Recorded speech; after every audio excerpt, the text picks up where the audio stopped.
এই যে নসিহতগুলো করছি, যারা আনম্যারিড, তোমার জন্য এগুলো শোনার চেয়ে বেশি দামি।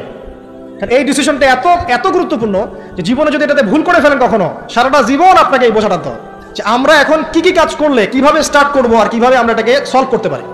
এই সলিউশনটা দুই রকম। এক নম্বর হচ্ছে যারা অলরেডি পরিবারে ঢুকে গেছেন তাদেরকে অন্য জায়গা থেকে শুরু করতে হবে। মানে যারা অলরেডি পরিবারে ঢুকে গেছেন আপনাদেরকে তওবা করে ফিরে এসে আবার শুরু করতে হবে। আর যারা পরিবারে এখনো ঢোকেন নাই, আপনারা এখনো সৌভাগ্যবান। এখন থেকে যদি আপনারা এই নসিহতগুলো মেনে চলতে পারেন, ইনশাল্লাহ আপনার পরিবারটা 8-10টা পরিবারের মতো হবে না ইনশাল্লাহ। রিজিকের ব্যবস্থাটাকে করে নেন, তারপরে ওদিকে যান। আপনার আপন ভাই হিসেবে আমি কথাগুলো বলছি, মনে করেন। এরপরে আপনি যখন বিয়ে করবেন, বললাম তো, মেয়ের জাস্ট দিনদারিতা দেখবেন। হ্যাঁ, এর উপর যদি সৌন্দর্য থাকে আলহামদুলিল্লাহ, বংশ ভালো হয় আলহামদুলিল্লাহ, মেয়ের অর্থ সম্পদ আছে আলহামদুলিল্লাহ। যদি এগুলোর কোনোটাও না থাকে, দিনদারিতা থাকে, জাস্ট ওটাকে দেখেন, আর কিছু দেখার দরকার নেই, কিছু দেখার দরকার নেই। এরপরে আরেকটা কথা বলতে ভুলে গেছি যে আপনি এই লেভেলে যাওয়ার আগে নিজেও পবিত্র থাকার চেষ্টা করেন। আপনি নিজে জেনায় যায় না, নিজে পর্নে যায় না, নিজে হারাম অ্যাফেয়ার্সে যায় না। যদি আপনি যান তাহলে আল্লাহ পাক কিন্তু আপনাকে পবিত্র স্ত্রী নাও দিতে পারেন। এটাই আল্লাহ পাকের নীতি যে একজন পবিত্র মানুষ পায়।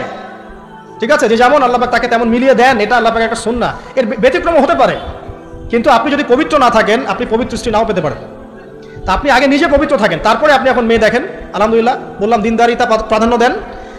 এখানে হাদিসে এটা বলা হয় নাই যে 4টা গুণ দেখে বিয়ে করো, বরং বলা হয়েছে 4টা গুণ দেখে সাধারণত বিয়ে করা হয়। ঠিক আছে, করো আদেশটা এমন নয়, ইনকাহ কথাটা এমন নয়, বা ইনকাহু এমন নয়, তুনকাহু মানে বিয়ে সাধারণত করা হয়। কেউ টাকা দেখে, কেউ সৌন্দর্য দেখে, কেউ দেখে বংশ। তুমি দেখো দিন। নবীজি বলছেন তুমি দিন দেখো, নাহলে তোমার হাত ধুলে ধূসরিত হবে, মানে ধ্বংস হয়ে যাবে তুমি। আর দিন দেখার ক্ষেত্রে শুধু বাইরের গেট আপটা যথেষ্ট নয়, তার পড়াশোনা দেখেন, তার হিস্ট্রি ঘাটবেন, তার অতীতে সে কোথায় কোথায় পড়াশোনা করেছে, কি করেছে, খোঁজ খবর নেবেন। হুট করে তাড়াহুড়া করে কোনো ডিসিশন নিয়ে ফেলবেন না, এটা খুব ভুল করে মানুষ। ঠিক আছে, তার হিস্ট্রি ঘাটেন, যে সে কোথায় পড়াশোনা করেছে, কি করেছে না করেছে, তার পরিবারের বায়োডাটা ঘাটেন, তার পরিবারের সদস্যরা কেমন, নামাজ পড়ে কিনা, তার ইসলামের প্রতি কেমন ধারণা পোষণ করে, তার মাকে দেখেন, তার মা পর্দা করে কিনা, তার মা ইসলামের উপর আছে কিনা, তার নানিকে দেখেন, তার পরিবারবর্গকে দেখেন, তারপর আপনি ডিসিশন নেওয়াটা সহজ হবে। এগুলো হচ্ছে ব্যতিক্রম হতে পারে। ওই আজারের পরিবারে ইব্রাহিমের জন্ম হতে পারে, ফেরাউনের আন্ডারে আসিয়ার জন্ম হতে পারে, থাকতে পারে, কিন্তু এটা ব্যতিক্রম। নর্মালি কিন্তু সবসময় এমনটা হয় না। যে প্যারেন্টিংস দিয়ে তারা বড় হয়েছে, ওই প্যারেন্টিংস তাদের মধ্যে থেকে যায়। এই কারণে মেয়ের ব্যাপারে খুব সেন্সিটিভ থাকবেন। আগে পুরো বিষয়গুলো ঘেটে নিয়ে তারপরে আপনি কোনো জায়গায় পা দেন। তারও আগে ইস্তেখারা করবেন আল্লাহর কাছে, যে আল্লাহ আমি তোমার কাছে ইস্তেখারা করছি, আমি জানি না যে কোনটা আমার জন্য ভালো হবে, কোনটা খারাপ। আল্লাহ এটা যদি আমার জন্য ভালো হয় সহজ করে দাও, যদি খারাপ হয় আল্লাহ দূর করে দাও। নিজের উপর চাপ নিয়েন না। তারপরে যদি দেখেন আলহামদুলিল্লাহ দিনদার, আর ডানে বামে দেখার দরকার নাই।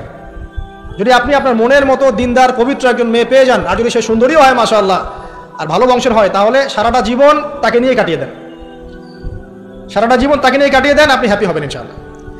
ডানে বামে দেখার আর দরকার নাই। যদিও একাধিক বিয়ের অনুমতি আছে, কোরআন সুন্নাহয় সব কিছুই আছে, কিন্তু এখন বাস্তবতাটাও বুঝতে হবে। কীরকম? কোরআন সুন্নাহয় এমন অনেক কিছুই আছে যেটা বাস্তবে ইমপ্লিমেন্ট করাটা এতটাও সহজ না। যখন যারা করতে যায় তাদেরকে অনেক অনেক হ্যাসেল পোহাতে হয়, কারণ সমাজটা যেহেতু এমন না। কোরআন সুন্নাহয় আছে যদিও, কিন্তু সমাজটা এমন না, তখন ওই ব্যক্তি কোরআন সুন্নাহ মানতে গেলে দেখা যায় সমাজ থেকে ব্যাপক হ্যারাসমেন্টের শিকার হয়। যদিও এটা তার দোষ না, এটা আল্লাহ পাক তাকে হয় পরীক্ষা করছেন, অথবা এই ওসিলায় তার গুনাহ মাফ করবেন। কিন্তু নর্মালি যেটা চলছে এখানে আপনি আপনার বেস্টটা নেন, যেটা অপশনাল সেদিকে যাওয়ার দরকার নেই। এটা আমার নসিহত। কারণ সবার ওই শক্তি সামর্থ্য থাকে না যে সব কিছু সুন্দর মতো টাইটলি হ্যান্ডেল করতে পারবে। আর বলা যত সহজ, করার ব্যাপারটা এতটাও সহজ নয়। সো আর এই তো জেনারেশনের মেয়ের তো দেখছেনই, পান থেকে চুন খসলেই দেখবেন যে বিশাল তুল কালাম হয়ে যাচ্ছে আর কি। তো যদি আপনাকে আল্লাহ পাক আপনার পবিত্রতার কারণে, আপনার ইমান আমলের কারণে খুশি হয়ে এমন একজন দিনদার, নেককার, পুণ্যবতী, সুন্দরী, সুশ্রী স্ত্রী দিয়ে দেন, আর ডানে বামে কখনো দেখবেন না, একদম তাকে নিয়ে পুরো লাইফটা কাটিয়ে দিবেন সব। ঠিক আছে, এরপরে দোয়া করবেন আল্লাহর কাছে, আল্লাহ এটার মধ্যে কল্যাণ বরকত দান করো। বিবাহের ক্ষেত্রে আপনি মোহরটাকে কম করবেন। আপনি মোহর মানে মেয়েদেরকে বলছি, মেয়ের বাবাদেরকে বলছি, সামর্থ্য অনুযায়ী করবেন, ছেলের সামর্থ্য অনুযায়ী করবেন, তার উপরে বোঝা চাপিয়ে দিবেন না। কিয়ামতের আলামতের হাদিস আমি এটাও পড়েছি, শেষ জামানায় মোহর অনেক বেশি করা হবে, দেওয়া হবে কম। হয় না এমন? আর বাকি আছে আলামতের কিছু। তো ওই চিটারির মধ্যে নাই। আপনি বলছেন 1 লাখ আমি দিব নগদ, ব্যাস নগদ। বলছেন 5 লাখ দেওয়ার সামর্থ্য আছে আমার, 5 লাখ দিব, নগদ শেষ, পরে মাফ নিয়ে নিব, এইসব বার্গেনিং আপনি নাই। আর এখনকার বিবাহগুলো দেখলে মনে হয় যে মেয়ের বাবা ছেলেকে বিক্রি করছে, আর ছেলের বাবা মেয়ে কিনছে। সবচেয়ে বেশি মোহর দেখা যায় যে চিটাগাং এরিয়ার দিকে আর কি। এবং আপনি জানেন কিনা সবচেয়ে বেশি বিবাহ বিচ্ছেদ ওই জায়গায় বেশি। বাংলাদেশে বিবাহ বিচ্ছেদ দেখা যায় যে প্রতি 24 ঘন্টায় দেখা যায় 28টা 29টা বাংলাদেশে। হ্যাঁ, শুধু তাই না, আমি দেখলাম যে 10 লক্ষ মেয়ে অতিরিক্ত আছে পুরুষদের তুলনায় সমাজে ঘুরে বেড়াচ্ছে, স্বামী নাই, 10 লক্ষ মেয়ে। এবং এই ডিভোর্স দেওয়ার ক্ষেত্রে দেখা গেছে যে মেয়েদের প্রবণতা বেশি, 70% মেয়ে ডিভোর্স দিয়েছে, ছেলে দেয় নাই, 30% ছেলে।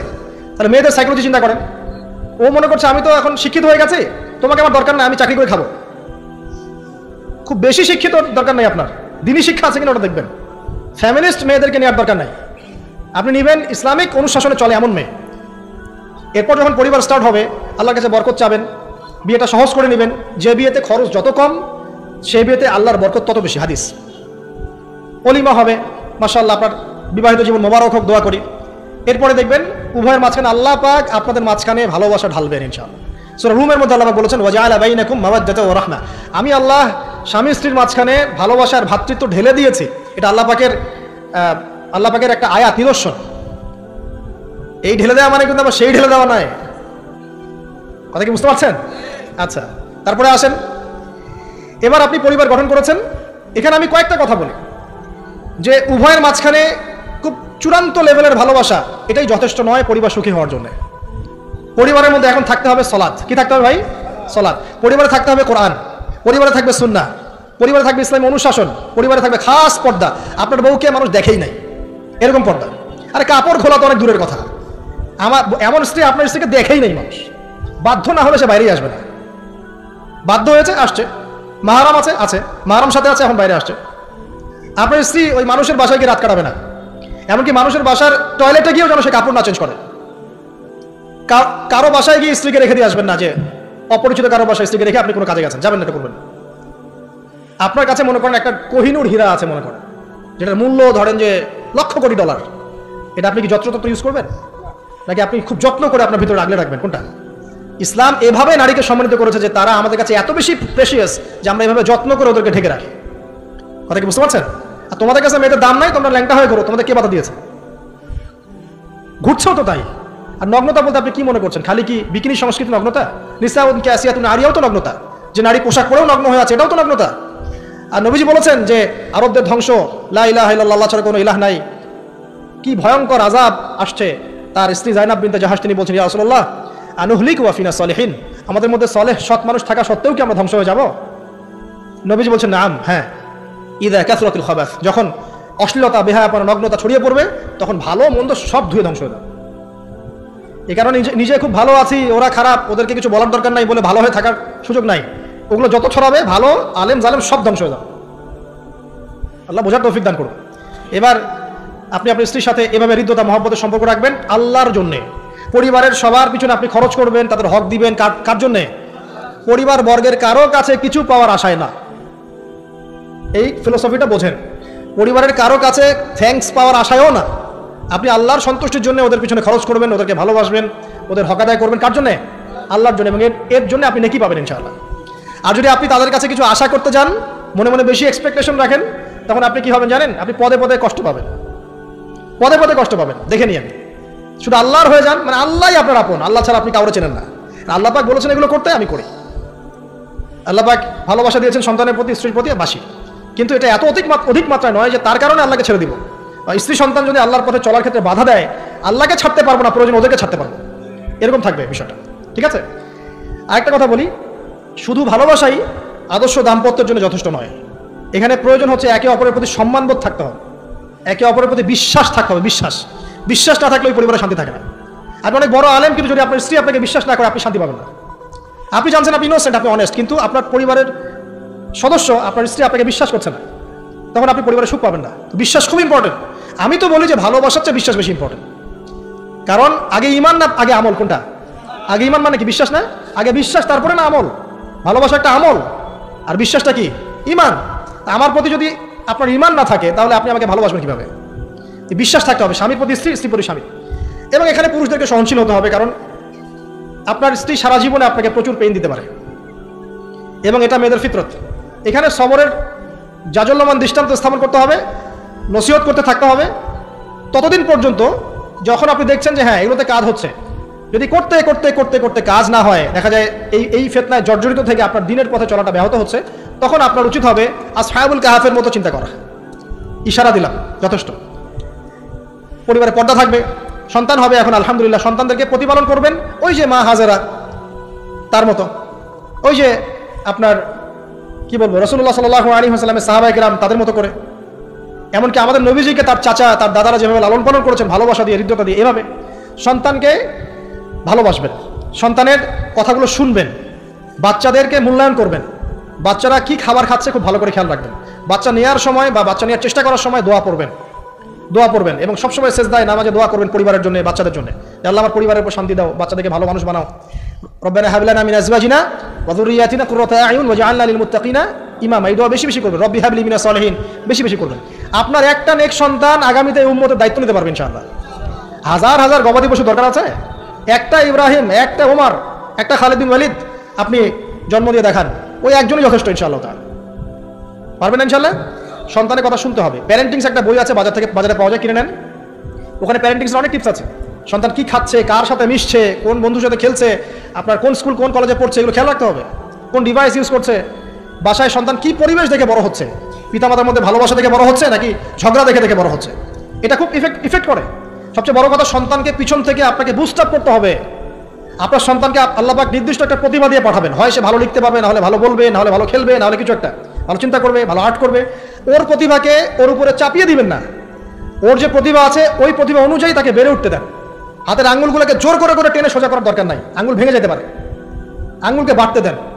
ওকে আল্লাহ পাক একটা রং দিয়েছে, একটা প্রতিভা দিয়েছে, ওকে বিকশিত হতে দেন, ওর গন্ধটা আমরা যেন পাই, ওর গন্ধ পরিস্ফুটিত হতে দেন, ওকে চাপ দিবেন না। এখনকার পরিবারে প্রচুর চাপ, দেখবেন যে সন্তানের পিতামাতারা চাপ দিতে দিতে সন্তান আত্মহত্যা করে ফেলছে, করছে না? রেজাল্ট খারাপ হলো, কি চাপ, কি করলি সারা জীবনে, এসএসসি এ প্লাস পাইতে পারলি না, বেচারা গলা লটকাই দিয়ে মরে গেল। কি হয়েছে? এসএসসি রেজাল্ট খারাপ হয়েছে তো কি হয়েছে? জীবনে এটাই সব কিছু? একটা না হয় দুর্ঘটনা ঘটে গেছে জীবনে, তাকে জীবনে নষ্ট হয়ে গেছে নাকি? পিতামাতার চাপের কারণে, এই যে চাকরি পাইস না, সারা জীবন ধরে খাওয়াইলাম পড়াইলাম, চাকরি করতে পারিস না, আমাদেরকে দেখতে পারিস না, চাপ দিতে দিতে বেচারা এখন মাদকের দিকে। পরিবারের চাপ নিতে পারে না, ওই যে মাদকের কাছে গিয়ে শান্তি খুঁজতেছে, তারপরে ওই যে পতিতালয়ে গিয়ে শান্তি খুঁজতেছে, গার্লফ্রেন্ডের কাছে শান্তি খুঁজতেছে। তো পরিবার থেকে চাপের এই সংস্কৃতি বন্ধ করতে হবে। পরিবারের সন্তানদেরও পিতামাতাকে চাপ দেওয়া উচিত নয়, পিতামাতার উচিত নয় সন্তানকে চাপ দেওয়া, বরং তার প্রতিভাটাকে ফাইন্ড আউট করে আপনি বিচক্ষণ বাবা হিসেবে আপনি দেখবেন যে তার প্রতিভা কোন দিকে আছে, সেদিকে আপনি তাকে নিয়ে যান। আর যদি আপনি আল্লাহওয়ালা হন, দেখবেন ইনশাআল্লাহ তার প্রতিভা ইসলামের দিকেই থাকবে ইনশাআল্লাহ। ইমাম বুখারীর মায়ের কথা শোনেন নাই?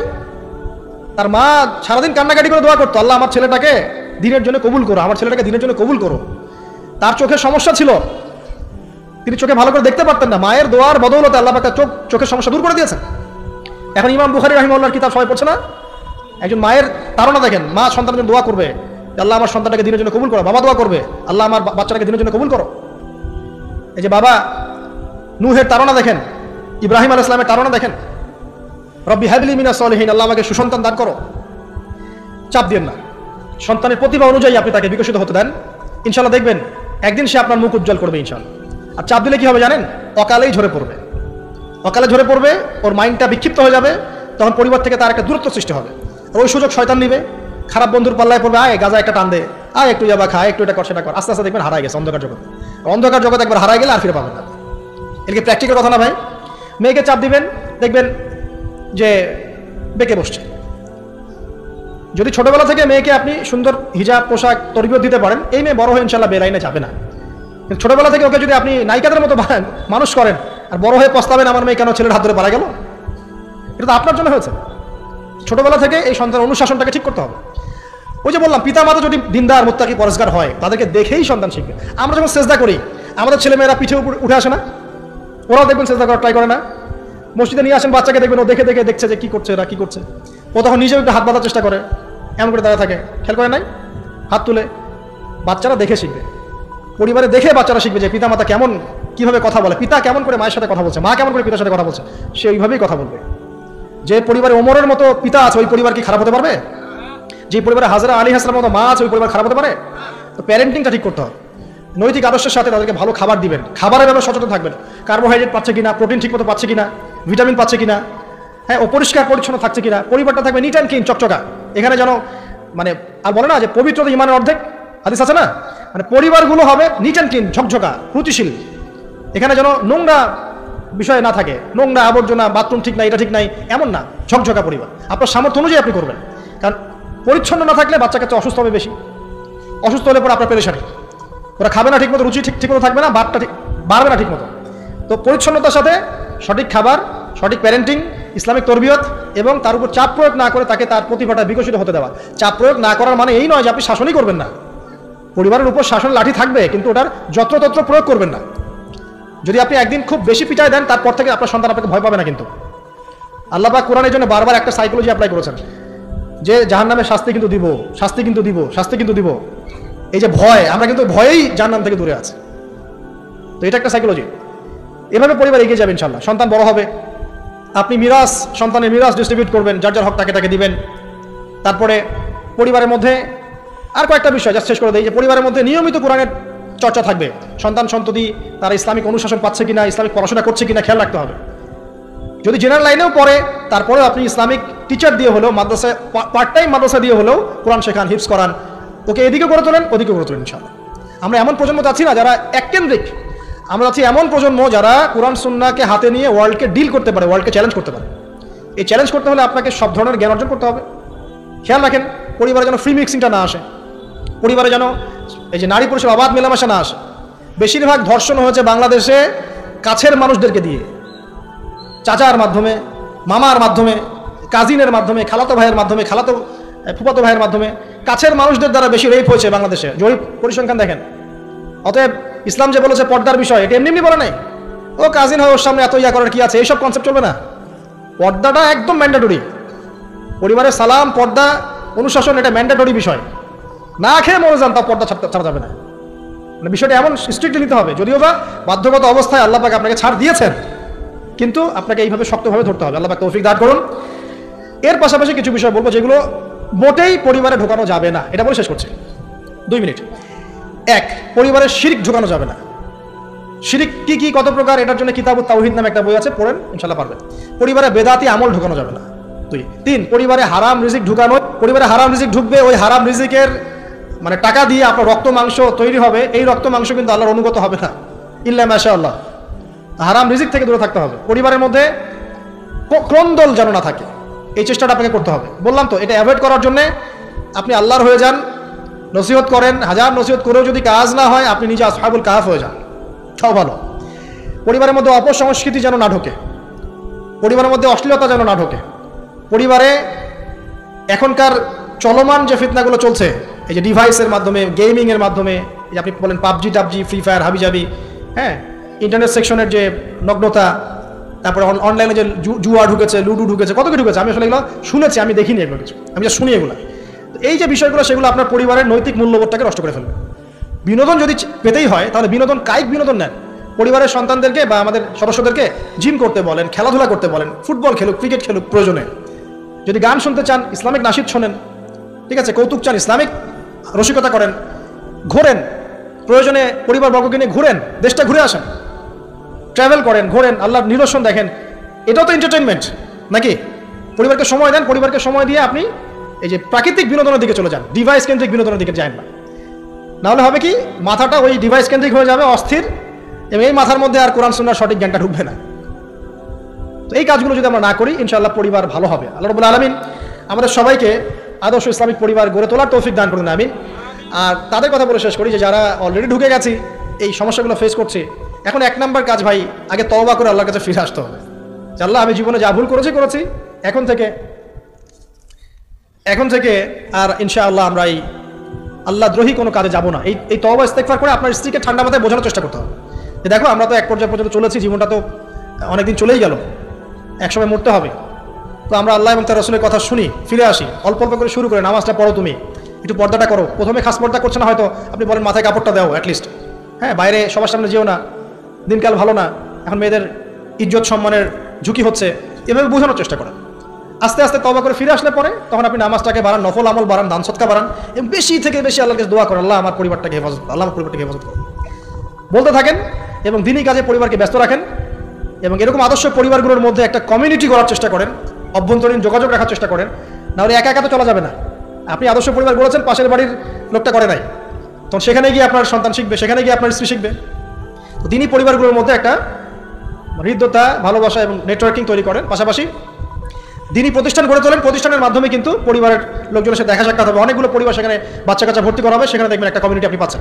এভাবে শেষ করে দেয়, এভাবে তাওহীদের চর্চা 1, সুন্নতের প্রতিষ্ঠা 2, 3 হালাল রিজিক, 4 হৃদ্যতা ভালোবাসা, 5 সবর ধৈর্য, 6 আল্লাহর কাছে দোয়া, বেশি বেশি দোয়া, 7 কি পর্দা, 8 অপসংস্কৃতির প্রতিরোধ, ঠিক আছে, 9 সন্তানদেরকে আগামী প্রজন্মে, আগামী মুসলিম জেনারেশনকে লিড দেওয়ার মতো করে তৈরি করা, আর 10 মনে করেন আমাদের মেয়েদের দিকে, স্পেশালি মেয়ে, শিশু, কন্যা হোক, মেয়ে হোক, বোন হোক, মা হোক, তাদের দিকে স্পেশাল নজর রাখা। এই কাজগুলো করার মধ্য দিয়ে ইনশাআল্লাহ তাআলা আমরা ব্যক্তিগত পর্যায়ে আপোষে একটা আদর্শ পরিবার, জান্নাতের টুকরা করতে পারবো ইনশাআল্লাহ আযজা ওয়া জাল। এবং এই টুকরাগুলো যখন একে অপরের সাথে কানেক্টেড থাকবে, তখন আদর্শ সমাজ হবে ইনশাআল্লাহ। যখন এরকম করে পরিবারগুলো গড়ে উঠবে, তখন সমাজের কাঠামো চেঞ্জ হয়ে যাবে। আর ওই সমাজকে দিয়ে আপনি ইনশাআল্লাহ ইসলামিক কোনো রেভলিউশন প্রতিষ্ঠা করতে পারবেন, আদারওয়াইজ হয়তো পারবেন না। এর বিপরীতে যা আছে সবই শয়তানের কাজ, জাহেলিয়াত, ফাসেকি, জুলুম, অন্যায়, পাপাচার। এগুলো থেকে সম্পূর্ণ তওবা করে আল্লাহ পাক আমাদেরকে জান্নাতি আদর্শ পরিবার গড়ে তোলা তৌফিক এনায়েত করুন, আমিন।